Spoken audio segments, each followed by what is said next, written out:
लेकिन एयरलाइंस पर एक नजर डालें तो यहाँ पर कुछ सुधरती हुई इनकी हालत देखी गई है, क्योंकि दिसंबर के महीने में हवाई यात्रियों की संख्या में 15% तक का इजाफा देखा गया और ये बढ़कर करीब 45 लाख हो गई। हमारे साथ स्पाइसजेट के सीईओ संजय अग्रवाल है और उन्हीं से जानेंगे इन अच्छे आंकड़ों का क्या ये संकेत है कि यहां से बेटर डेज की शुरुआत होती हुई दिखाई दी है। मिस्टर संजय, स्वागत है आपका सीएनबीसी आवाज पर। क्या ये जो दिसंबर के आंकड़े हैं आपको लग रहा है उससे कुछ स्थिति और भी बेहतर होती हुई दिखाई दी और ये नंबर्स आगे जनवरी फेब के महीनों में भी प्ले करेंगे?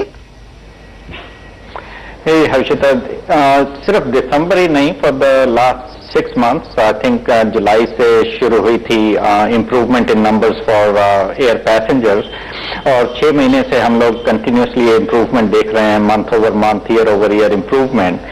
और for the last 3 months actually अक्टूबर से दिसंबर तक the numbers have also exceeded 2007 numbers, because 2008 से कंपेयर करना थोड़ा डिफिकल्ट है because it was a slow year, लेकिन अब जो डिमांड है it has even exceeded 2007 numbers. For the last quarter there was a 30% की इम्प्रूवमेंट थी year over year, and we are seeing the same trend to continue in January, and the February is also booking good.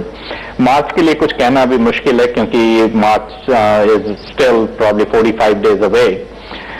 But we think the airlines or the airline demand has turned the corner, and now it will continue to remain strong.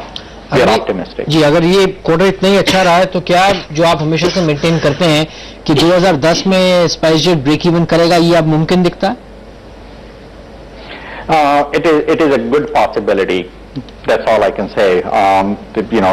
Based on the quarter that we just finished, and hopefully, as you understand, there are other variables. Fuel की cost क्या रहती है, currency fluctuation rate क्या रहता है, अगर बाकी सब चीजें जो environment है, it remains stable, so there is a good possibility. ये बताइए कि ग्रोथ आ कहाँ से रही है, कौन से शहरों में आप देख रहे हैं सबसे ज्यादा ग्रोथ आ रही है?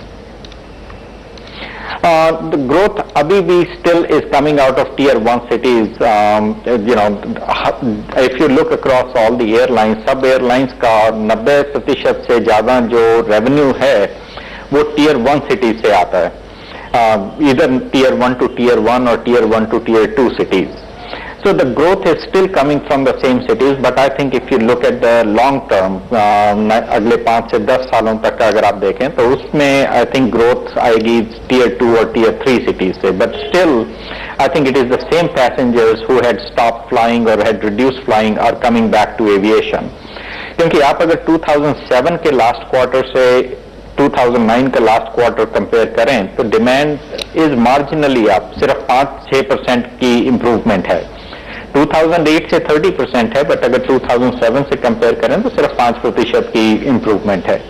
So I think it is only the people who reduced flying or stopped flying are beginning to fly again, but long term it will come from the smaller cities. क्योंकि आप वो सिग्निफिकेंट चेंज देख रहे हैं और जो भी वो पैसेंजर्स की वापसी हुई है एयरलाइंस की तरफ, क्या यहाँ पर प्लान्स है कुछ और नए रूट्स ऐड करने का, फ्लीट आप कुछ बढ़ाने वाले हैं?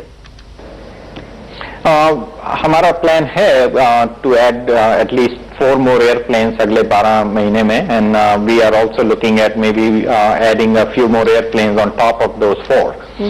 So we are carefully evaluating the situation, and we will add capacity. We will add routes as and when possible, and as you know, summer May we will be eligible to fly internationally, and we are exploring that opportunity as well to expand SpiceJet का footprint.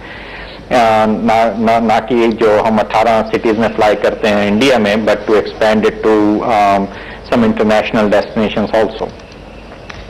शुक्रिया संजय हमारे लिए समय निकालने के लिए। तो international destinations radar पर रहेंगी स्पाइसजेट, ये फ्लीट बढ़ाने की यहाँ पर योजना, और जैसे उन्होंने कहा है कि करीब 30% तक का इजाफा रेवेन्यू में आता हुआ दिखाई देगा, क्योंकि वो टर्न अराउंड देखने को मिला। दिसंबर का महीना काफी बढ़िया रहा था एविएशन कंपनियों के लिए, और स्टॉक वहां पर थोड़ा बहुत फ्लैटिश ट्रेड करा है 55-40 के आसपास। अश्विनी, यहाँ पर फंडामेंटली तो स्थिति कुछ बेहतर होती हुई दिखाई दे रही है, लेकिन टेक्निकली क्या आपको पसंद है कोई भी एविएशन स्टॉक इस समय?